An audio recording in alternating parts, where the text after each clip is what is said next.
Hello friends, मैं हर्ष गोदारा हरियाणा से आज फिर एक नई वीडियो लेके आया हूँ आपके सामने। सभी का यही क्वेश्चन होता है कि हमें जॉब्स और इनकम के बारे में तो पता लग गया, लेकिन यहाँ के जो लिविंग एक्सपेंसेस हैं वो क्या कुछ होते हैं, तो मैं आपको बताता हूँ। शुरू करते हैं हम अकोमोडेशन से।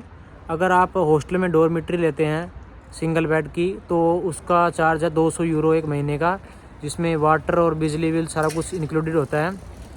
अगर आप कोई भी जैसे फ्लैट लेते हैं या फिर अपना घर, तो क्या कॉस्टली पड़ता है, फ्लैट लेते हैं जैसे, तो उसमें आपको वाटर और जो इलेक्ट्रिसिटी बिल है वो भी देना पड़ता है अपने खुद अलग से।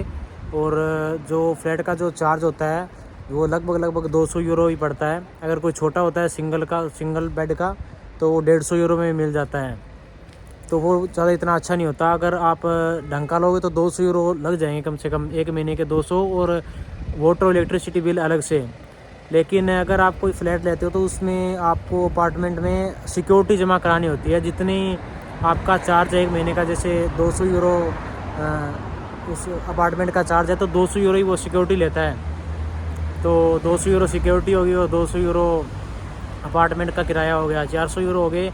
और वाटर और इलेक्ट्रिसिटी बिल लगभग सर्दियों में थोड़ा ज़्यादा आता है, तो 150 यूरो वो मान के चलते हैं।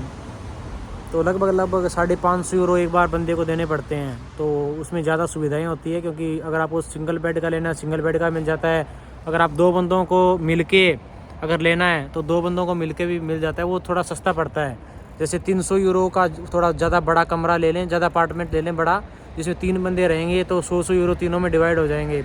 और वाटर और इलेक्ट्रिसिटी बिल है जो मैंने ज़्यादा ही बताया 150 यूरो, लेकिन इतना आता नहीं है, तो फिर भी 50 यूरो उनमें डिवाइड हो जाएंगे, तो 150 यूरो तीनों बंदों का पड़ता है।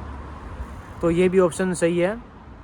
और एक जो अगर ग्रोसरी की बात करें, तो 100 यूरो में आपकी ग्रोसरी अच्छी खुला अगर खाएं तो भी 100 यूरो खर्चा आता है एक महीने का।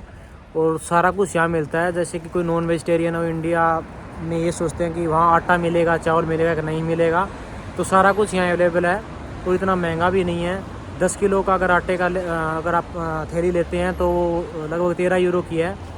इंडियन रुपीज़ के हिसाब से लगभग 1150-1200 रुपये का पड़ता है। अगर नॉन वेज जो खाने वाले हैं, वो नॉन वेज ज़्यादा सस्ता है यहाँ कंपेयर देन वेज के।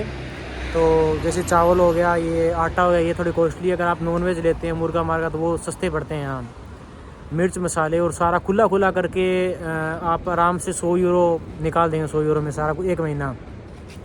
अगर टोटल खर्चा गिने अगर, तो लगभग 350 यूरो मैक्सिमम एक महीने का खर्चा होता है यहाँ। और इनकम मैंने अपनी पहली वाली वीडियो में बताई थी कि क्या कुछ इनकम है महीने की एज ए स्टूडेंट के लिए। बाकी और स्किल वर्कर है तो उनकी तो ज़्यादा ही होगी। मैं एक बार फिर कोई दूसरी वीडियो में बताऊँगा कि स्किल वर्कर की क्या कुछ पे रेट है यहाँ, और कौन सी स्किल की यहाँ डिमांड है। तो आज के लिए बस इतना ही। अगर वीडियो आपको इन्फॉर्मेटिव लगी है तो चैनल को सब्सक्राइब कीजिए और शेयर कीजिए।